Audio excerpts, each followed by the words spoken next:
Hello Australia, welcome to episode 672 of The Couch. Big show today. Let me tell you who's on. Talking Gardening with Sue McDougall, she's coming in very soon. Wild Things with Marnie Giroux, she's back, and we welcome her back to The Couch with a very special guest today. Talking Customer Service with Chris Moyer, telling us why it's important to have good customer service through the COVID-19 period. Talking Travel with Steve Collins, can't wait for that one.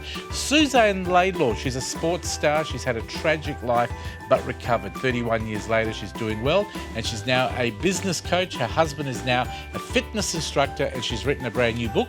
We'll talk to her. And Danielle's got some fresh and local gnocchi with ricotta to cook up for us. Big Couch, hope you can stick around. The Couch starts now. It's showtime on the couch. It's showtime on the couch. You can see it from your house. You can see it from your house. It's showtime on the couch with Fred and the best in town. You can see it from your house. Yeah, it's showtime on the couch. Hello Australia, welcome to episode 672 of The Couch. Can I say hello to all our friends in Victoria and New South Wales?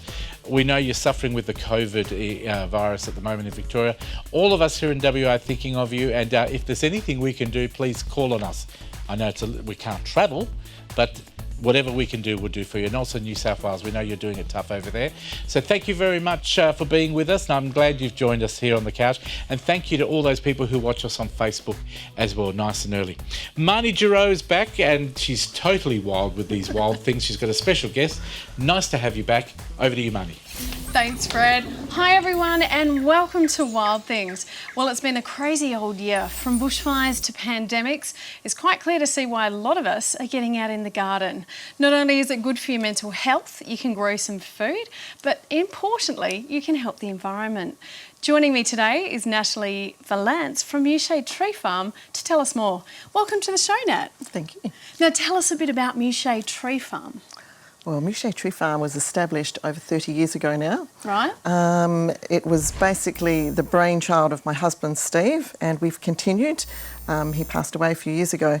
But essentially, we have a passion for Australian natives and Proteaceae, and we just seek to have more of them happening in this part of Australia. Fabulous. Now, obviously, plants, you love them, but why are they good for the environment? Multiple reasons. So amongst the most important is that they provide food for our plants and our other animals. They help stop degradation of land, which has happened a fair bit over the last 100 years plus. They provide food not only for animals but also for us. They also provide a habitat for bees. Without bees, we don't have pollination, we don't have anything else happening on this planet, so we have to look after our bees. Definitely. To provide shade for our animals as well as for us. Yeah. And also just because they look pretty. Yeah, they do look pretty. 100% they look pretty. Now, you've brought some beautiful plants in with you today. Can you tell us a little bit about some of these, why they're so good in our garden and why they're great for the environment? Okay, well, we'll start with one of these guys. This is a Dryandra, now it's been renamed to Banksia nobilis. That's actually a declared rare flora. Yep. We love getting these ones out into the environment because it actually stops them from going extinct. Right. So getting them out, planting them, making sure that they're still around for future generations and for our native wildlife. Yes. So what's terrific about this plant? I mean, it's beautiful. You can see the picture on the label there. Absolutely stunning when it's flowering. What sort of animals would eat this as food? We're looking at little ones. So you're looking at the little finches and the wrens and so forth. Okay. The smaller the plant, on average, the smaller the animal that adapts to them as well. So you will have your little mice as well. Right. All sorts of little ground creatures and so forth that will be transfixed onto these little things too. Beautiful. Now, can you show us another one? That's a gorgeous one there. Another one, which is very popular, he's only a little guy here at the moment, but it's the Hakea lorena, which is the pincushion Hakea. Yep. That's Beautiful. Very popular with the cockies. The cockies love the big nuts. Okay. It actually shows you how powerful their beaks are. I reckon. And it's also very pretty, so it's great for the environment, great for our eyes, and great for the cockies as well. They're a beautiful flower, aren't they? They're absolutely stunning. You can see why they're called pinkush and hakia. You can. Very pretty. Aptly named. Definitely. So, Have you got another one to show us? There's a lot of these little feather flowers that we call them. There's hypercalamas as well as the verticordias. Okay. These ones are great for all your little birds. You see them sitting on here and they will just flit and fly from one plant to the other. Great for the birds. They're also fantastic for the bees as well. So if you're trying to get more fruit on your fruit trees, plant a few natives around as well. That will encourage the bees to stay and you'll get more fruit on your trees as well. Wow, that's amazing. So, beautiful. And maybe another one if you've another got one. fantastic one is the good old favourite woolly bush. Oh, I love these ones. So kangaroo fodder. Okay. The kangaroos love these guys. Yep. They are fast growing, prefer sand. They will actually grow right on the beach, which is rather nice because there's not much else that will. We actually do have lists of different plants that are appropriate for the different soil types, and unfortunately those people that live near the beach are a little bit more restricted as to what they can grow. Definitely. But the old Adenanthus, the Sericea in particular, is a fantastic plant for screening as well as for the wildlife too. Beautiful. Now, they get a little flower on them too, don't they? The flower is so insignificant. You don't buy it for the flower. It's about as big as your little fingernail. The bushiness? You do. Woolly bush. You do. I love it. It's a beautiful plant. The birds find it regardless. So, okay. yeah, they have to have a nice long beak to be able to reach into the flower for those. So some of the honey eaters with the big long beaks. That's it. Oh, amazing. Yeah, now, all of these are available at your tree farm, that's correct? Yes, correct. And so it's really important for people to be planting some natives as well as other things that they like. Obviously, you've just told us a bit of a given us a rundown on some of the animals that love to, eat some of these plants, and also the shelter for some of the little nesting birds, I'm assuming would be really good with these plants as well. So we've got a beautiful range here. How do people actually buy them? Can they get on your website? They can get on our website or on our Facebook, and we do supply a few of the retailers in Perth. Okay. Some of the main ones like your Xantheria Nursery, Dawson's, and some of your Bunnings store. Terrific. No, perfect. Well, that's great. And you guys have an open day coming up in September, which is very exciting. So it's actually part of the start of the Spring Festival for the Shire of Chittering. Okay. We have a biodiversity hotspot here in the southwest of WA, and Chittering is basically the entry to the wheat belt. So if you start there, you can keep going forward. Beautiful. We'll have propagating workshops, we'll have floristry workshops, we will have all sorts of workshops. So check out our website and our Facebook, and you'll see how you can become part of that workshop. Great. Soon. Well, thank you so much for joining us today, Nat. Really great to have you on the show. Thank you. If you'd like any more information on Mouchet Tree Farm, just go to our website, thecouch.com.au. Thanks for joining us today. Back to you, Fred. Thank you, Marty. Just a quick question for Natalie. All those plants, those trees, those native trees that you've got there, can they grow now, and how long will it be before they grow, say, a metre? Is it now the time to plant those and we'll see them grow? Now is the ideal time to plant those, so actually. Winter. Yeah, in winter, if you are doing what they call dry land planting, so no extra irrigation, now is the time. What can we look at paying roughly from the cheapest to the most expensive? Well, the cheapest is actually the farm trees, so our eucalypts and acacias and so forth, and you can get those at $1.50. That's a bargain. Go down to Mouchet Trees, folks. Looks like they got a bargain. The open day on September. Pop down there now. You've got a month to go down and buy everything in the shop. Well done. Well, thank you for coming in, Nat. Thank you to Marnie as well. Thank you. It's wonderful, and trees are beautiful, native trees especially. Time for us to go to our music act. She's centre stage waiting to perform. Jordan Mears is her name, and her song is from Elvis. It's called Love Me Tender. Here she is.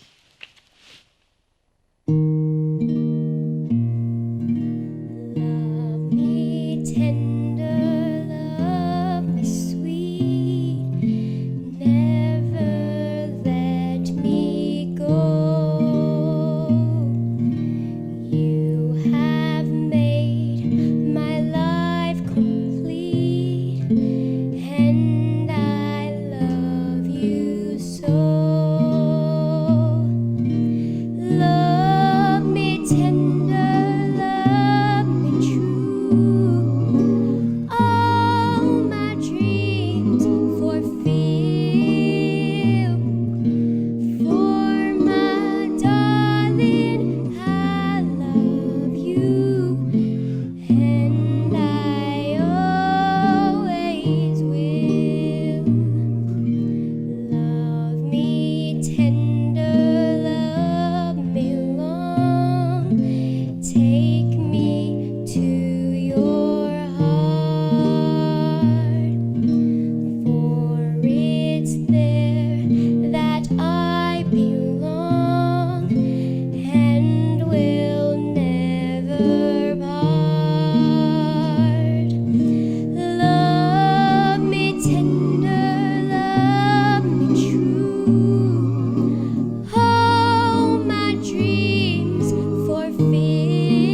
tender, love me dear.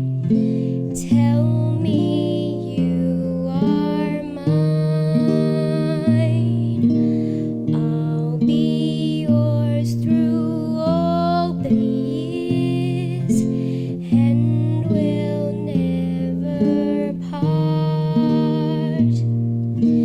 Love me tender, love me true. All my dreams fulfill.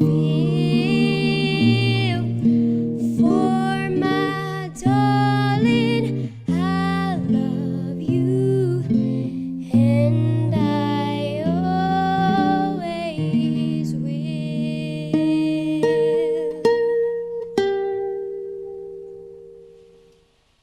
Marnie's got something to say just before we go to the break. Beautiful job, Jordan. Beautiful music. I love to sit here with music and plants. Sue McDougall is going to be on the show today as well, talking plants. So it's a bit of a planty show. So look forward to seeing Sue later on, and we hope you have a great time with us on the couch. More back soon.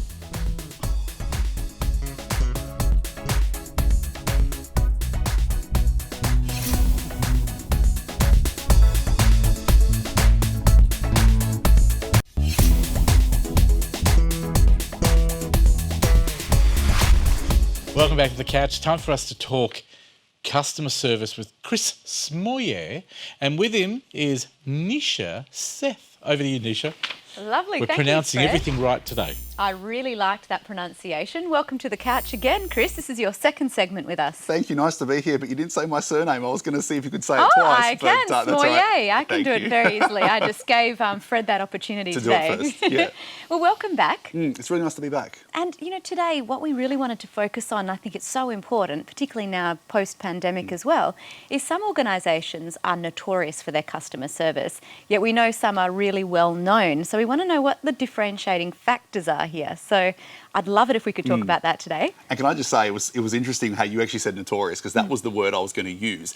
We want to be known for something really good, but you can't be known for something bad. The actual word is to be notorious for something. It's a negative. So there are so many companies out there, and I wouldn't just say companies on their own. I'm talking industries that are notorious for bad service. They're known for giving poor service. That's tough, isn't it? If it's a whole industry, being able to break down that sort of, obstacle of being known for being notorious. And it is so hard to get out of that cycle, because what happens is that the industries that typically are known for or notorious for poor service, they conform to the negative stereotypes.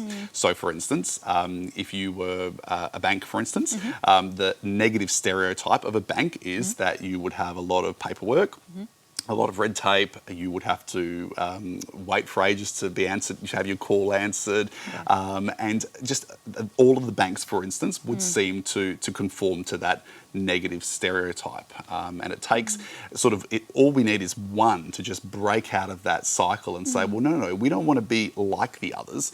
We want to differentiate ourselves based on service. It's interesting you used a bank as an example, because I think sometimes it's very easy to be complacent around fitting to the mould, but you've seen some banks, not to name a couple of names, but Bankwest and Commonwealth, who've come out with a reverse campaign around that.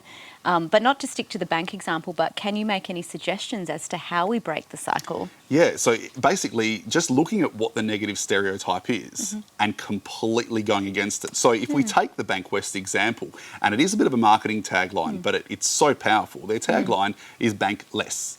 Less about us, more about you. Our interest rates are not our interest rates, they are how interested we are in you. If we can just break whatever the industry norm is and say we're not going to be like that, that's what gets us to the other realm of being known for good service. Yeah, wonderful. I think what's really important as well is that if you're striving to be known for good service, how do we really break that down regardless of what industry we're in? What are the kinds of things that, like for your service and the work that you are expert in, what kinds of things do you work with customers on? So breaking the stereotype is the first thing. And when I say stereotype, it's how other industries or how companies within that industry are perceived, which they typically focus just on the needs of customers. At the other end, we want to look at the emotions of customers, so how do customers feel, and not so much what their needs are, but what do they want out of a particular transactional? What do they want out of, I want to go to a bank. What am I need to do my banking, but I actually want something else out of it. And it's tapping into the want, and that's what makes the difference. Yeah, it's nearly like the think, feel, or feel, think sort of concept as well. Mm. So are there any other examples or another industry that you could point to where you feel like there's been some really, I guess, courageous challenges to the stereotype, and what's the outcome been? This is really sad in a way, because I know everybody can think of a good industry or a good company that they've had service from. But if you think globally, there's only really 3 that are globally known for service. And I think Disney, the Ritz-Carlton, and even Starbucks would probably be the top 3. But what I love about being known for good service is it's this one-up on, so it's not just about regular business. It's not just about referral through word of mouth. Yes. It's this next level up that, for instance, if I've never even been to Disneyland, I'd still tell someone else that you should go to Disneyland because I've heard it's good. Now, where did I hear it was good from?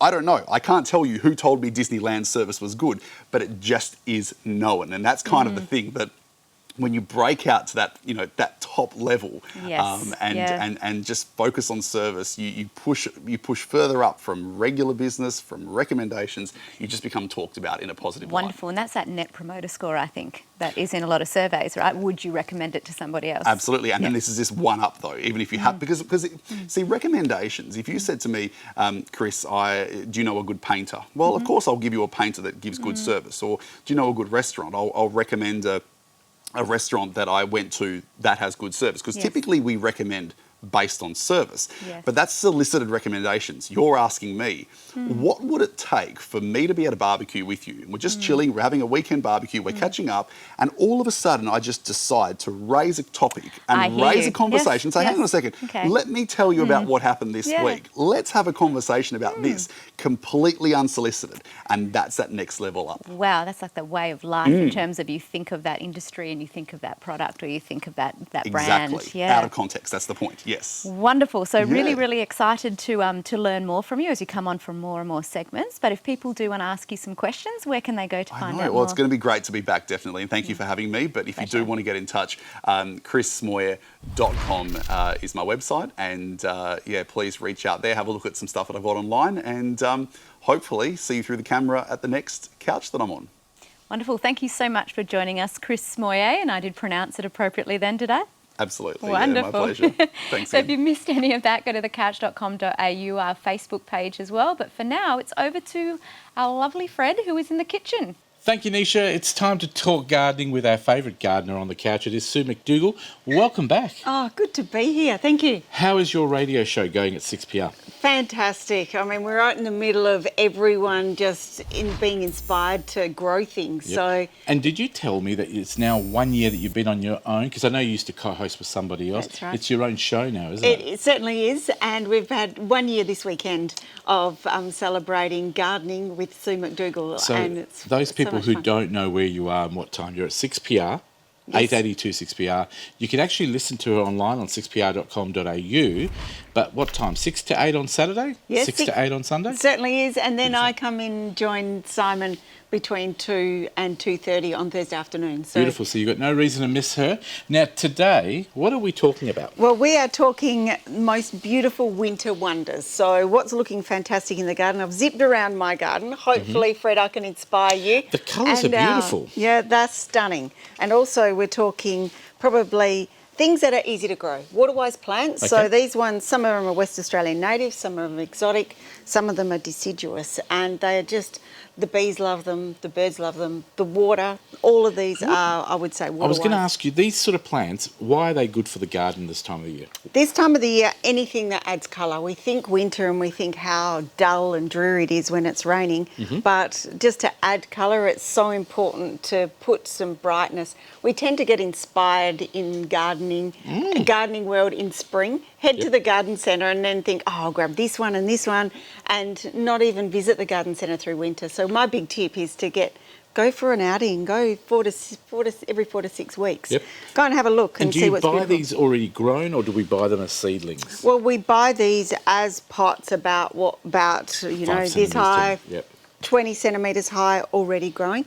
This little one here, this Guccianodia, that one was a little seedling, probably as probably 20 centimetres high at the most. absolutely brilliant They've got at a this time beautiful of the year. scent as yeah, well. I haven't they? couldn't Can you smell smell them them? before. Yeah, Can you smell these? I can Wow. actually move them. Well, that's one of my favourites. That's that Maria. one? So that's Maria, and that's orange jessamine. Beautiful.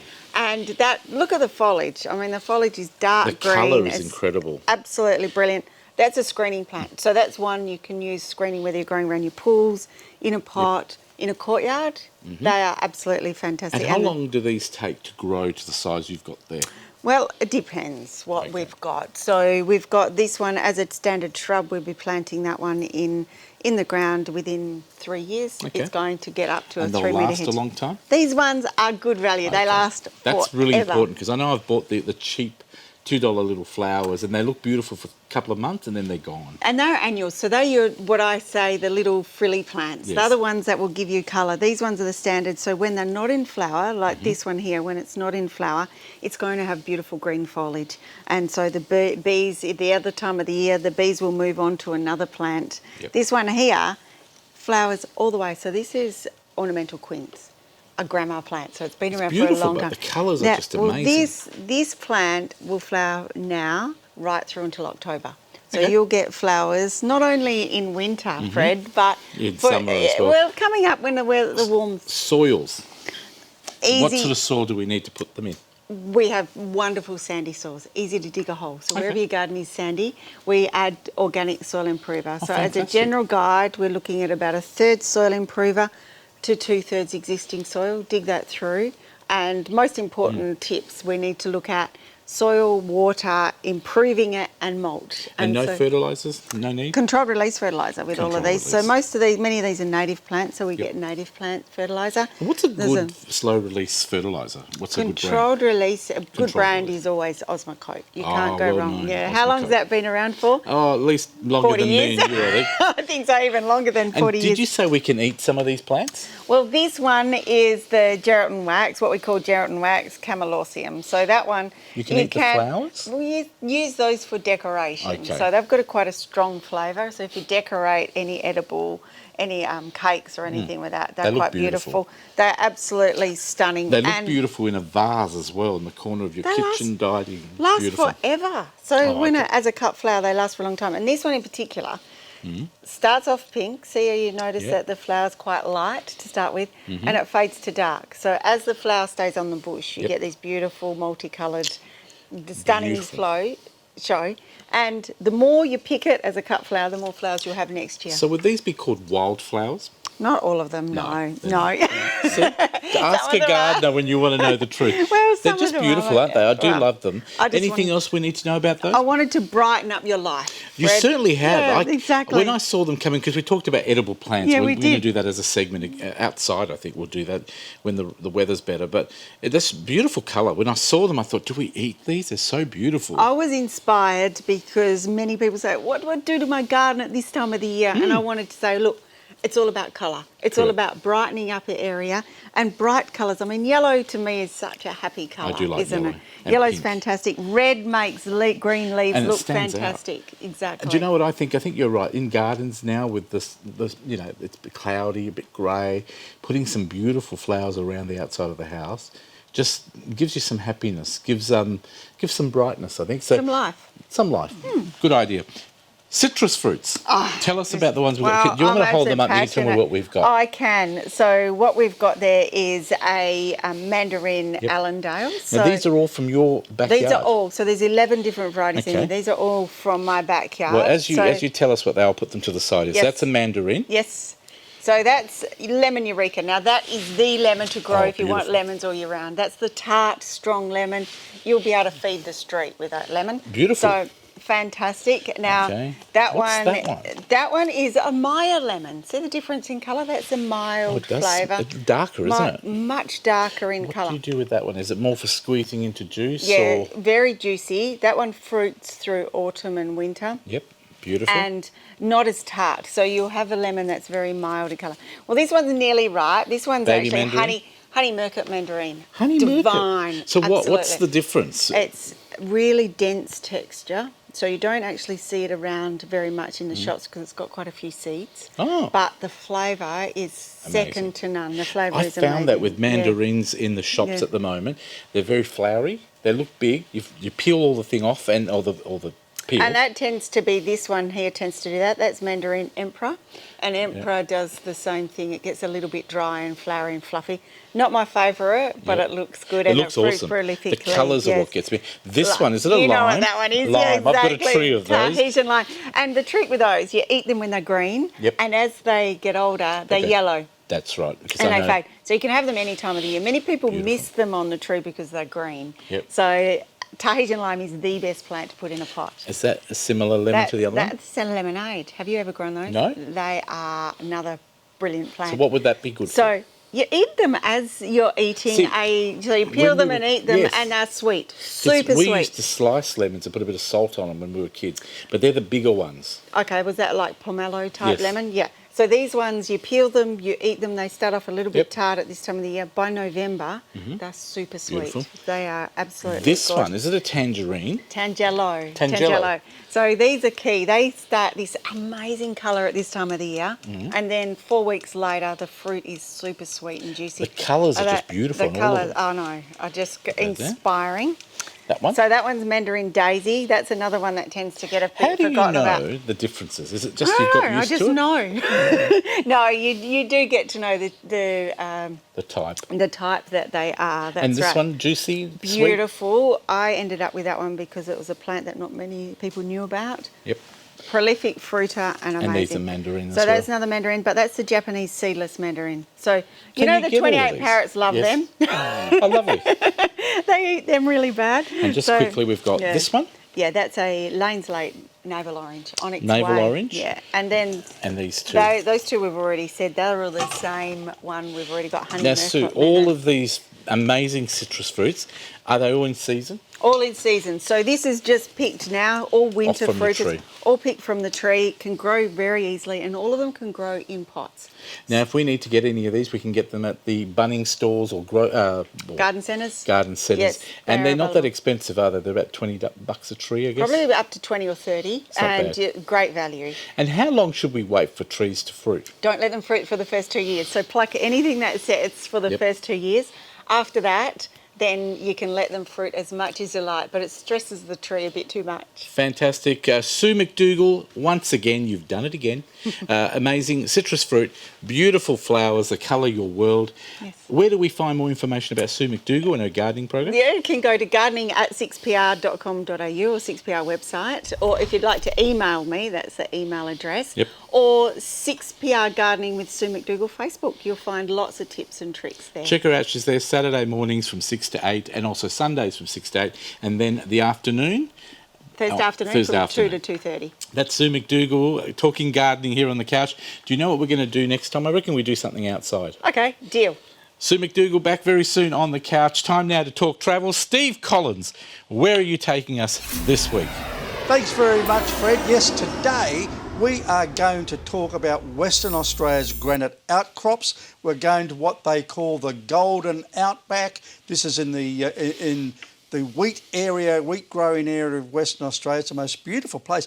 And of course, right now we're getting close to wildflower season, and this is gorgeous with these thousands of beautiful, colourful wildflowers that come out, and then you have these massive, great big rocks. And when it comes to rocks, Fred, Western Australia has the best in the world. We do. We have the largest rock in the world. We have Mount do we really? Augustus. I thought you were going to say Uluru. No, Uluru was half the size of Mount Augustus. The Oh. difference is that Mount Augustus looks like a mountain, but it is in fact a rock, whereas, of course, with Uluru, Ayers Rock, it's out there in the middle of the desert and it stands out a bit more. But the rocks we're talking about, we're going to go to a place. We're going to Muckenbuden. Have you ever heard of Muckenbuden? I'm glad it's Muckenbuden. Muckenbuden's about 3 hours, sort of slightly north, but northeast of Perth. Yeah. And the first rock we're going to go to is called Berringbuding Rock. Yep. And this is massive. This thing is just extraordinarily, it's huge. So how are these rocks formed? Well, the rocks were formed between 2.5 and 3 billion years ago. They're wow. very, very old. But you can look at that. This is standing on top of Berringbuding Rock. And look at, you've just got these everywhere, these wonderful landscapes.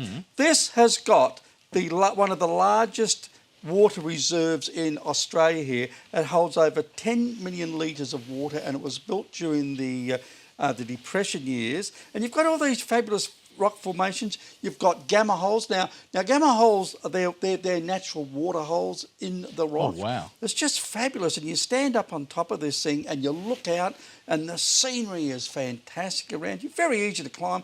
And then you have things like this. This is just solitary rock. Don't know how it got there, but it's been there probably for millions of years. And then the countryside, you've got this wonderful scenery. Look at that. That is just gorgeous, and particularly in the wildflower season. Oh, look at that. These are just so gorgeous. So that's Berringbooting Rock, about 60 kilometres northeast of Muckenbooten, which is actually quite a nice town. I love the name Muckenbooten. So how far is it from WA? Well, it's in WA. Sorry, it's about a 3-hour drive from Perth to Muckenbooten, and then at 60 k's, it's about another 50 minute drive to the. So if I chose to go up there now that we've got our borders closed, but we can drive to WA, certainly drive up there. Are there places there you can stay? Right near the rock is a place. It's a farm stay called Watson's Way, and I've beautiful. stayed there, and it's absolutely fabulous. The people Watson's are great. Way. Watson's And it's Way. literally next door to Berringbooting Rock. Because it would be awesome to actually stay a couple of nights. Oh, and yeah, then take it's a few fabulous. drives. It's absolutely fabulous. Beautiful. Now, it's about 17 kilometres from Berringbooting Rock is another rock called Butting Rock. Yes. And this thing is fabulous. This thing is bigger than Berringbooting Rock. It's just amazing. Look at that. You see that? You've got that wave formation, but look at the colours of it. This thing you've got these wave formations, which are really extraordinary, but then you've got other formations as well. You've got things like you've got a cave there that echoes. So you go, there's a hello, hello, and you get this hello, hello, hello coming back to you. There's it. There's the entrance to the cave there, and there's lots of caves, and there's lots of Aboriginal paintings. What a and great stuff like formation! that. It's just It's like but a this wave. thing. This is a massive rock fall. This is called Monty's Pass, and it's about 40 metres long. And there's my wife right at the very end. You can see how tall it is. And this is a result of an earthquake sometime in the distant past. And this thing is just, you can see where it's broken away and just fallen down and created this wonderful tunnel. But Butting Rock, it's just brilliant. You can walk around it. It's a 6 kilometre walk around the thing. It is that big. You can go up top. You can get beautiful views. There's Nama holes, these natural water holes. You can camp there. Have a picnic there. What's the weather like at the moment? Well, the weather at the moment is, it's winter. So it gets a bit cold out there in winter. But, of course, we're coming up into spring. And once you come into spring, it gets a lot warmer. And, we are getting the beautiful sunny days, but cool days. We are. Yes, it is sunny here. Yeah. We get a bit of rain and we get a bit, but the sun's lovely. Now, the third one is the most famous one, and this is out near Hyden. It's called Wave Rock. Wave Rock is extraordinary. It is called Wave Rock for the simple reason that it looks like a wave that is about to break. It's really well signposted. It's really easy to walk. As you can see, it's quite flat. And when you get there, this wave, it's 15 metres in height, and it is so long. It's a couple of 100 metres long by the looks of it. And look at the way it's starting to break over you. It looks like, it does genuinely look like a wave. And that gives you some perspective. That's how big it is. But that's only a small part of Wave Rock, because when you get up there, lots of people, everyone you see does this, says surfing Wave Rock. It's a very unique thing to do.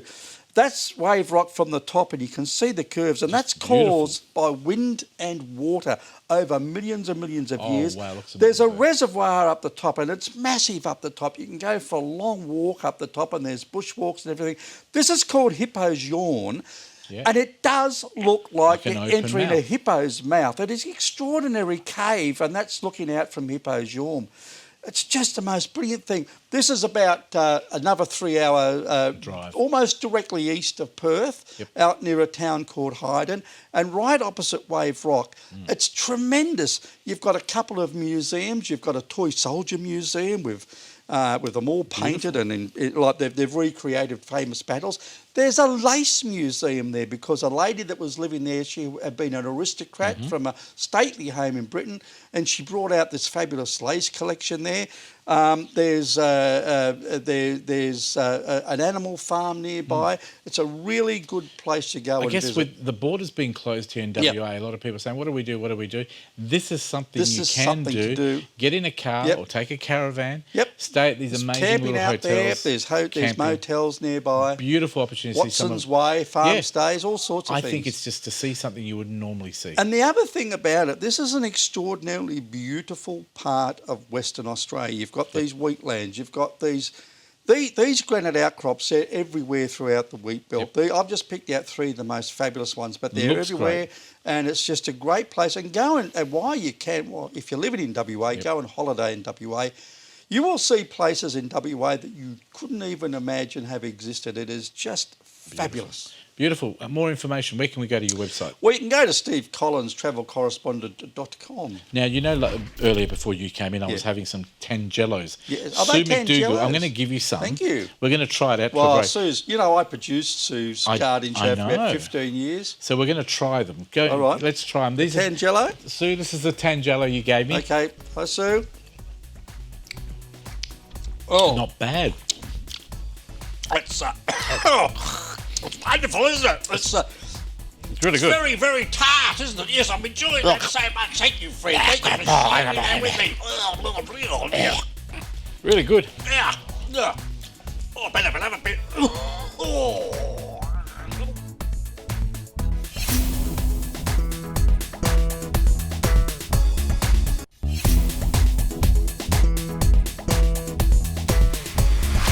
Welcome back to the couch for another episode of Fresh and Local, and welcome Danielle, you're back. You're a regular here on Fresh and grazie Local. for having me once again. It's always lovely to be back.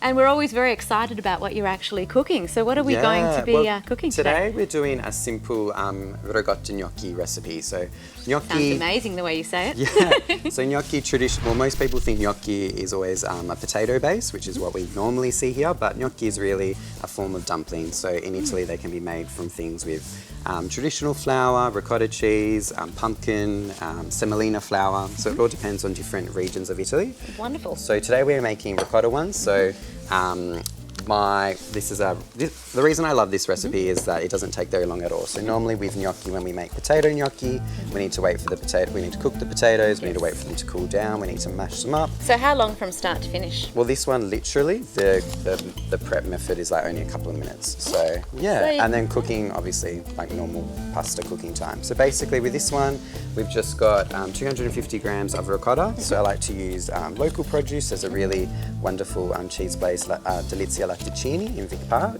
We do a really beautiful fresh ricotta all made on the premises. And then I like to use a good quality Italian flour, so Caputo flour. Wonderful. So we're going to add that to the ricotta. So a mixture of local and Italian. It's good to That's see the it, the way integration. to do it. And then, an egg from the garden at home, from the chickens at home. Oh, beautiful. Add an egg, and then what we're going to do is mix that together. Nice. Now, while you're mixing that together, tell us about cooking with the opera. How's that been going? Yes, so Cooking with Opera was a great initiative during these COVID times where we couldn't be at the theatre performing, and yeah, it was great to any opportunity to mix food and the arts and culture and music together is always a lot of fun for me. What type of feedback did you get? We got great feedback from a lot of people that weren't aware that so many dishes were named after opera, that weren't that knew about certain singers and certain dishes but didn't make that opera connection. So yeah, great feedback. The eateries are really happy as well. There was a lot of excitement over the menu items. Some of the restaurants continued them for more than just the standard week. Fantastic. Yeah, so really great feedback. Even got a bit of fan mail. Got a nice little great. opera cookbook from a fan. Beautiful. With some additional recipes. We'll have to play some opera music next in one of our That's next it, episodes. we will. Play Now, the music, not singing it. I'm watching you do this, and is there any tips or techniques for more of a novice So cook? you could really beat the egg a little bit beforehand, but really it's just mixing it all together, really. So when do you know it's ready? well, we kind of want that. We don't want that yellow colour all the way through, and we want the dough to combine. So what I actually find easier is when I'm mixing, I tend to do it on the table. So actually, Nisha, if you want to sprinkle some flour In here? on the board, yep. yeah. And I'm just going to really brush this one. We're just going to bring that together. Wonderful. in an Italian kitchen, just use your hands. Beautiful. Nice clean hands. That's it. We've all washed our hands been before. Washing. Beautiful. And we're just going to bring that together.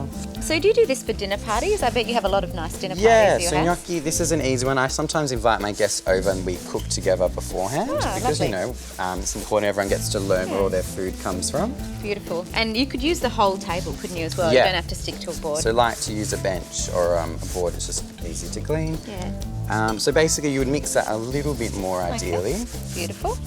And do you have to have it rest? We're probably not going to have it rest We're now. not going to have time for it to rest, but ideally, yeah, for a few minutes, I would like... Okay, while just you're a doing handful that, of tell us about your workshops coming up. Yeah, so basically, still running workshops, running a few with the town of Bassendean. We're doing some Zoom workshops. Just basically during these COVID times, it was something to see. There was a bit of a take-up and people would still like to do that. Yeah, so yeah, okay. There's that, workshops from home once again. But, you know, taking everything a step at a time. So you too can have dinner parties like Danielle. You can log on, go onto Zoom and learn how to do this from your comfort of your own home. And that's It's exciting. So basically, I would have the dough like in a ball, divide it, and then we're going to use a gnocchi board. Have you seen one of these Gnocchi before? board, I've watched someone use one, but I've not used one myself, so I'll need your guidance. So basically, the boards are there. The purpose of the lines on the gnocchi, as you can see, is to soak up the sauce. Sure. And that's where gnocchi gets its name. It comes from the dialect gnocco, which means a knuckle. So it's like little I didn't know ridges that. of a knuckle. Yeah. So basically, and some people don't do any indentations. It's literally more for the sauce. Sure. So say what we're going to do is, normally I'd have this dough a little bit smoother. Let's say you would cut it, Okay. you'd put some flour onto your gnocchi board, Okay. Thank you. and kind of like roll it a little bit. I will take this one. Best way to learn is by doing. That's it. So here we go. go. See how you get those little lines? Yeah. So just one roll. Let's see how you go.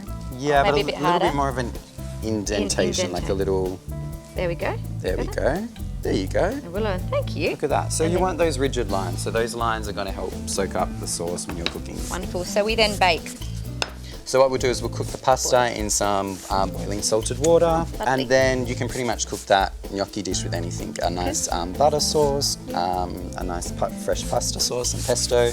Lovely. Yeah. Well, we've run out of time, unfortunately, because we've got a lot of There we go. knocking making Yeah, to that's do. it. But where can people find out more about you and what you're up to Yeah, next? so you can find out more information on daniellefuricuzzola.com.au and then on Instagram at Danielle_Furicuzzola and on Facebook. So Wonderful. Well, always really great to have you on Fresh and Local. no, and thank you for having me. looking forward to having you back soon. Yeah, thank you. Looking Good forward luck with to the it. workshops. Grazie. Thank you for joining us on Fresh and Local. Stay with us because Fred will be right back.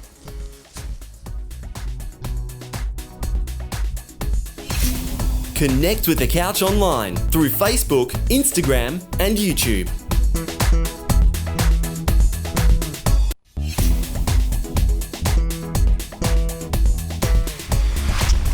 Fantastic cooking segment there with Danielle and Nisha. Good food as well. Those gnocchi were lovely. Polished them off in the break. Now we've got talking books for you. Susan Laidlaw has been on the show before. She's a business coach. But today she's got a brand new book. It's called What's Your Plan? It's an amazing book that motivates people to do well in business and helps them with ideas and ways of doing it. Nisha is talking to Suzanne today on the couch. Over to you. Wonderful. Thank you, Fred. And Suzanne, welcome back onto the couch. Thank you. It's great fun to be here. Suzanne, your new book, What's Your Plan, is really inspirational because you've used your own story, so you've been very vulnerable. And I think in creating what we need now, which is our human, intellectual, social, spiritual capital in order to be more integrated into purpose, your book really does provide that clarity around how do I make sure that, you know, I'm utilising my purpose in my business and vice versa. So tell us a little bit about, if you're comfortable as well, I know you're very courageous, but your story behind putting the book together, because I think that really puts it in line. Yeah. Well, over the years of 10 years being a business coach, I've seen so many business owners that are struggling with their business, and it's almost like the business runs their life, and in some cases it is destroying their life because they're not spending enough time with their kids, they don't have enough money, you know, it's just really taking hold of their life. And when I ask them what their plan is, they don't seem to have a plan because they're a specialist in what they do, not actually in running a business. Very good point. right. Yeah. Yes. And so what I found is that through my journey of business and life, through a lifetime experience where I had the most awful thing that happened to me, which was the worst thing that ever happened in my life, but in 30 years later, it actually ends up being the best thing that happened. I watched my husband accidentally catch himself on fire. Well, I actually saw him and the house on fire, dragged him out of the house, and then I saved his life. Yeah, and it was horrific. I actually watched him die on day 3, and one of the things that said were the drivers behind him coming back is that we'd planned our life together. We'd just been married. We'd only been married like 18 months. And he was like, we'd planned our 30 years together and we'd planned all the things we wanted to do, 30, 40 years, all the things we dreamt of, you know, having children, having a business, backpacking the world, running marathons. And it was that clarity of vision that pulled him through, that passion of saying, you know, we've just started our journey. I couldn't let you down. You know, I had to, you know, even though it was going to be hard, I had to stick through and come you know, along that journey with you. And so I've noticed over the years the power of planning and the clearer you are on what you would like that vision of life to be, whether it's to start an orphanage, have an awesome business, have a great relationship, you know, run a marathon, whatever it is, the clearer you are on the vision and the purpose behind that, the easier it is to make a plan to go and actually do it. Beautiful. And that passion, I'm sure all the audience can sense as well through the screens. Your story, so your relationship was very clear and you're very integrated. So talk to me a bit about, I guess, with the book, when I'm reading through it, because it sounds like you've really integrated the past obstacles into the future. Yes. So how can this be really helpful for someone reading it for the first time? Yeah, well, the thing is that every business planning book I look at, or even life planning book I look at, they're very theory-based generally. And most business people or creative people, they're not really that interested in theory. They learn more from stories. And my story of overcoming the challenges with the relationship, with the physical challenges, the tables were turned 10 years later and I was given 5 years to live at 33, so we had the tables turned from, you know, reversed. So through those challenges, I've gathered all these learnings. And so what I've done with the book is I've got each chapter is a part of our journey, starting off with the horrific fire and the accident, and then paralleled with that is the business learning between that with each chapter. So each chapter we're having a story and how that actually relates to the theory behind it, and then a case study of a client as well. Beautiful. So you've really made it humanistic. You've made it your, which, can I just say, so courageous of you to, and just so giving of yourself to share your personal story for the benefit of others as well. So thank you. That's scary. That's very scary. But it's just so beneficial. So talk to me about the Millionaire of Hearts, because I think this is really beautiful. Well, because I was at 33, only given 5 years to live, I'm now 55, so I've got, you know, I've had heaps of bonus years that I've decided that so many people talk about, you know, being a millionaire of money and that money is important and all of this, and gathering more stuff is really all you can get with money. And so I've just thought, well, I'd rather touch a million hearts and be a millionaire of hearts. So I think that sounds like the title of your next book. Yeah. So many years ago, I decided that that's what I'd like to do. And so instead of just coaching a very small group of business owners, I thought, how am I going to touch a million hearts with, you know, being this age? So I thought, well, I'll have to put my story down. So for the last at least 7 years, I've been painstakingly trying to, and it's been like therapy, many tears. Like my husband and I, we went through it together only a month ago before the final publication to see he was okay. We both had many tears through it. Many tears. Well done. It's so beautiful what you've done, and you're a very inspirational lady, and we'll have you on the couch again, absolutely. But for those who want to find out more, particularly around your business coaching, the book, any questions, can you let them know where they can find more information? Just looking down. Absolutely. What's Your Plan book? .com.au, just as it types, as it reads. What's Your Plan book.com.au. Wonderful. We've got your website, suzannelaidlaw.com.au as well, so both will be perfect, and I'm sure all great bookstores will have your book as well. Thank you. Fantastic. Thank you for joining us. Thank you very much, and hopefully I'll get to touch some more hearts out there. You will. I can sense it. Beautiful. Thank you so much, Suzanne. Thank you. Ta. And if you've missed anything else on this segment or want to know anything, go to thecouch.com.au. I'm a bit in awe, or our Facebook page. But for now, it's back to you, Fred. Fantastic, Nisha. And I've met Suzanne a couple of times. I'll tell you what, the story about your husband and your life together, and there's more, the gaps, there's a lot in the gaps there. We couldn't tell it all on TV, obviously we don't have enough time, but amazing book. Please do go out and buy it. What's Your Plan? It's an inspiring story of courage, strength and overcoming adversity in the pursuit of her dreams to become a millionaire of hearts. So thank you very much to Suzanne. Please support her with the book. We'll tell you how you can win. We've got 5 copies as well to give away very soon on the couch, so we'll tell you how we could do that as well. Now, we've got some glasses to give away, and we've been doing this competition for nearly 6 weeks. They're called Maui Jim sunglasses. They're valued from $300 to up to $600. They are fantastic glasses, sunglasses, especially with beautiful sunny days we've got here in Perth. But anyone in Australia can win them. To win, all you have to do is nominate someone that you know that is a hero over the last few months in COVID times. We'd love you to nominate someone that you believe has gone out of their way to help other people and has become a hero. All you have to do is send it to our SMS number, which is 0439 929 929. We need your name and address, the person that you're nominating and why you think they are a hero. And I think we have got Wonder Woman here in the studio. How many have we got left? We've only got one left. One only. Oh, you don't want to give us any more? No, she said no. You're a Wonder Woman. Maui Jim sunglasses. Wonder Woman said there's one left, one voucher, and you can pick your own glasses. So we'd love you to enter anywhere in Australia. Please join us for that one. Now, we're right at the end of the show. We've run out of time. We had a lovely young girl called Jordan Mears performing for us earlier. She's now performing our final song. It's called California Dreaming. Stay well, Victoria, New South Wales and the rest of Australia. Look after you through the couch. Look after yourself, should I say. Check us out on thecouch.com.au. We'll catch you next week. Have a great week. We'll see you then. Here's Jordan.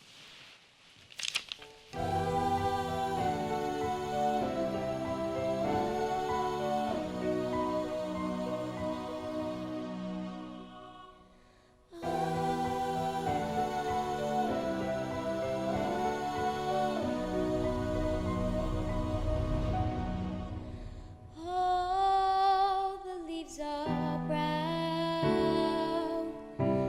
and the sky is gray.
driving for a walk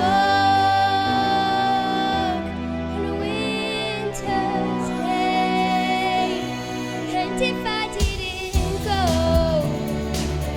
I could leave today. California dreaming on such a winter's day. On such a winter's day. On such a winter